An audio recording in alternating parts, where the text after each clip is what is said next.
Tuesday night was rivalry night and featured a big bomb at Hunts Park.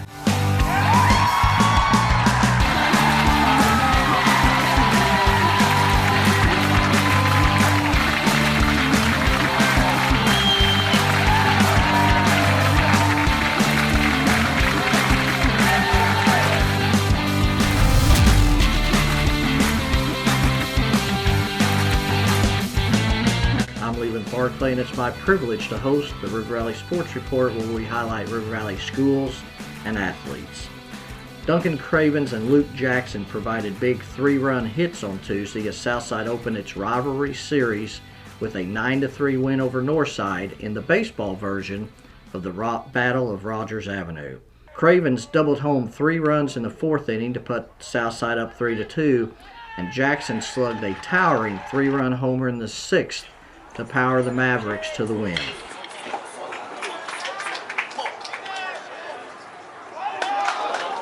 We talked with veteran head coach Dale Harpinaugh about the win. It's always nice, especially to go on the road, even if it's across town. Northside, they've got a great program. They're doing a great job. Moody kid does a great job on the mound.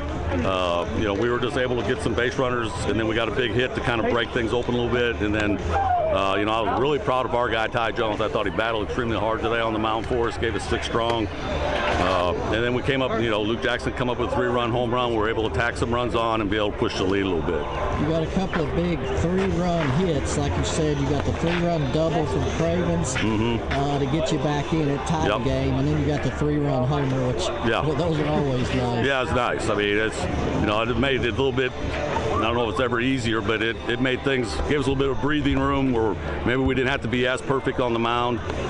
We were able to go at their hitters a little bit more, and so it was nice to be able to see us be able to stretch that lead out right there. Cravens reached base all 4 times on Tuesday, and we talked to the second baseman after the game. Fought off some pitches, he was throwing straight fastballs to me, just straight fastballs, and I finally got one I could handle and took it to center. How neat did that one feel? Oh, it felt great off the bat. I knew it. It was a big hit, big moment, big spot, big game. Thank you. Ty Jones threw 6 innings and struck out 9 to earn the win on the mound for the Mavericks. Jones gave up 2 runs in the 1st inning and another in the 3rd, and never had a 1-2-3 inning, but gutted out the win. The senior right-hander had this to say after the game. I knew I had to throw up a lot of strikes, make them put the ball in play, trust my defense, and ended up doing well for me. Didn't have a lot of errors in the field, if we had any, so I just had a great defense behind me. Going up against a guy like Moody, you're the ace of the staff, first game of a conference series against a rival. Were you nervous at all or not? No, I just took me a little bit to settle down, and then after that it just had to grit through everything, all the hits that I was giving up. Jackson Pruitt went to the plate 5 times on Tuesday and reached every time. He was hit by a pitch, walked twice, scoring both times, had a single in the 6th inning in front of Jackson's homer, and doubled home 2 runs in the 7th inning. The junior shortstop had this to say after the win. Great, I try to go out there and do the best to help my team win today. Mostly just trying to take a ball oppo. That's my approach all the time. Really just and fight with 2 strikes, man. I did that twice today to get a walk. So I think tomorrow's the most important game because we took this one. We need to do it again so we can get ahead of them in conference and have a good rest of the year. Luke Jackson had the highlight homer of the night, which came after he struck out his first 3 at bats. We talked to Jackson about the homer and about his daily routine. Yeah, it's a team sport. I went in there and I figured it out. My head was moving forward too much. I figured it out. Just calm down, go in there and swing the bat. Especially having a lead, the other guys taking care of it for me. I just went in there and do what I do. Wasn't worried about the last 3 at bats. I wake up in the morning. Excellence. What was it? What were you kind of looking for? What was your approach maybe on that particular pitch? I've never seen Max Howerton pitch before, but I've watched film on him and things, and so I was sitting fastball, especially coming in 0 for 3 with 3 Ks. I mean, I'm sitting fastball. That's what you're expecting going in there. So yeah, I was sitting fastball, and I was going to hammer the first pitch I saw. Also in the Battle of Rogers Avenue, last week the Southside Mavericks won their first boys soccer game over Northside since 2012 with a thrilling 1-0 win. Gerardo Salinas came off the bench early in the second half and scored the match's only goal for the 1-0 victory. Also later in the evening, the Northside Lady Bears took a 3-2 win in their Battle of Rogers Avenue on the soccer pitch, with Kaylin Gutierrez scoring 2 goals and Ilana Centano scoring the other. Also in the Battle of Rogers Avenue on Tuesday, softball style, Northside beat Southside 11-9 on Tuesday, which earned the Lady Bears the season sweep over the Lady Mavericks.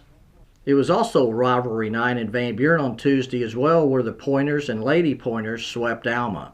In baseball, Van Buren won 12-2 and 8-6. Peyton Pashear had 4 hits and drove in 3 runs, while Clark Seeger also drove in 3 runs, and Presley Nichols allowed 4 singles and struck out 8 in the opener.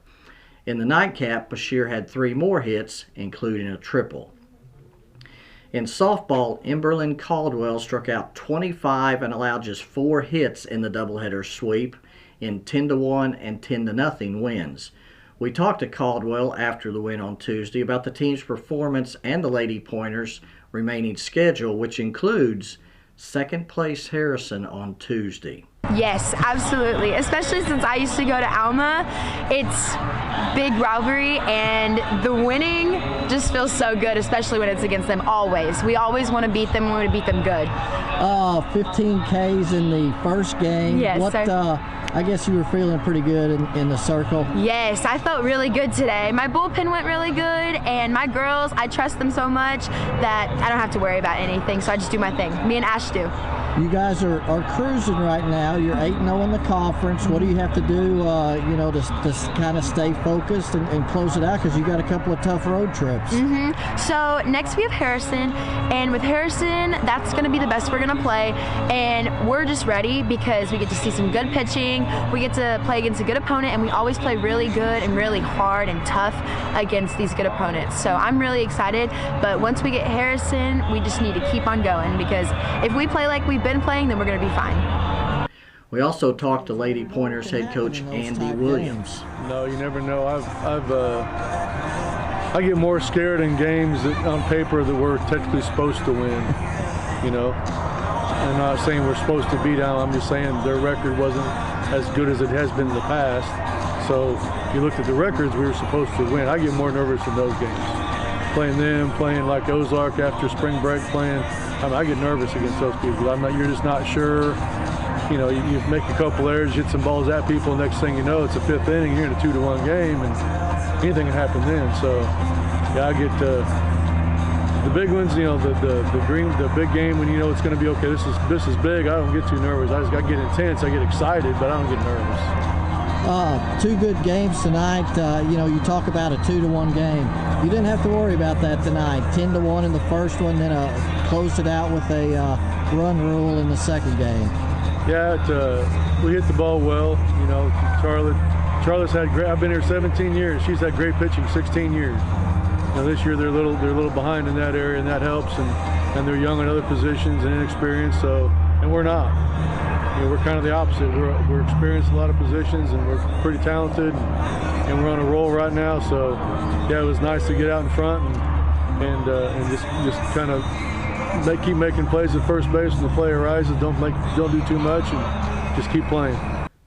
Also on Tuesday in 5A West play, Greenwood went to Siloam Springs and also recorded a pair of sweeps. In baseball, Greenwood won 12-0 and 2-0.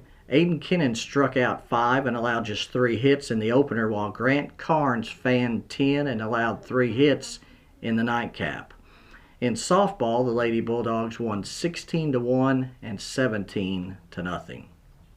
That brings us to the weekly segment, Gimme 5. These are the top 5 performances of the past week in the River Valley.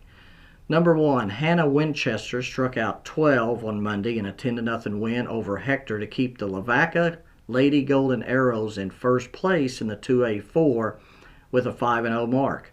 Winchester also had 3 hits with a double. Maley Stockton drove in 3 runs with a pair of doubles. Mansfield is also undefeated in the conference at 3-0, and the 2 meet on Monday. Number 2, Clarksville's Gabe Kremers went the distance and fired a 2-hit shutout in a 6-0 win over Fountain Lake for the Panthers' 5th straight win. Kremers struck out 11 and also had 2 of Clarksville's 9 hits. He's hitting .372 for the season. The win keeps Clarksville near the top of the 4A4 at 4-1 and just a half game back of Morrilton. The 2 meet on Tuesday. Number 3, sophomore Mackenzie Freeman of Hackett twirled her 3rd perfect game of the season on Monday in a 23-0 win over Two Rivers. Hackett scored 4 runs in the first inning, 6 runs in the second, and 13 in the third to end the game early via the run rule. Freeman struck out all 9 batters she faced. That's now 8 perfect games in her career and is 1 away from tying the state record.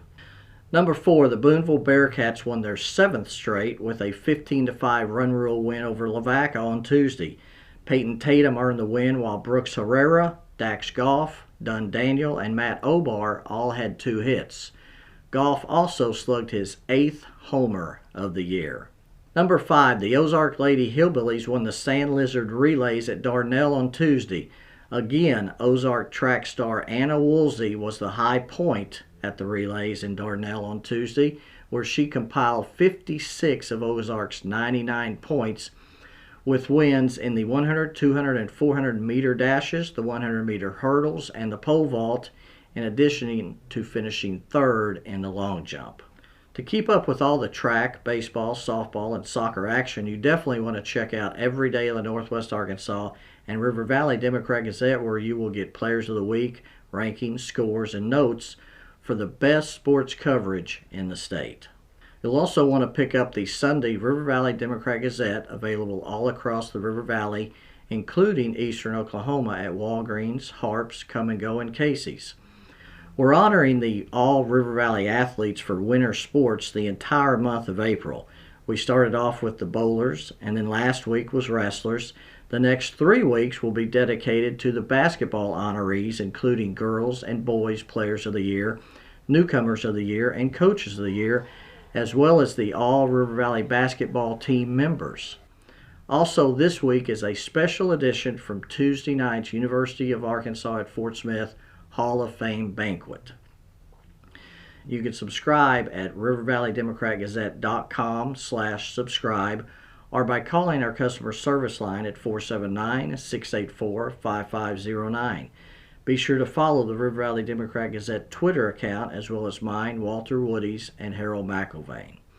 You can view and purchase photos from our award-winning Arkansas Democrat-Gazette photographers that can be seen and purchased on our website, nwaonline.com/photo. Thank you for watching. Please like the video and subscribe to the channel. We're going to wrap up this week's River Valley Sports Report with photos from last Saturday when Fort Smith Mayor George McGill threw out the first pitch that officially began the youth baseball season in Fort Smith. God bless you, and we'll see you next week.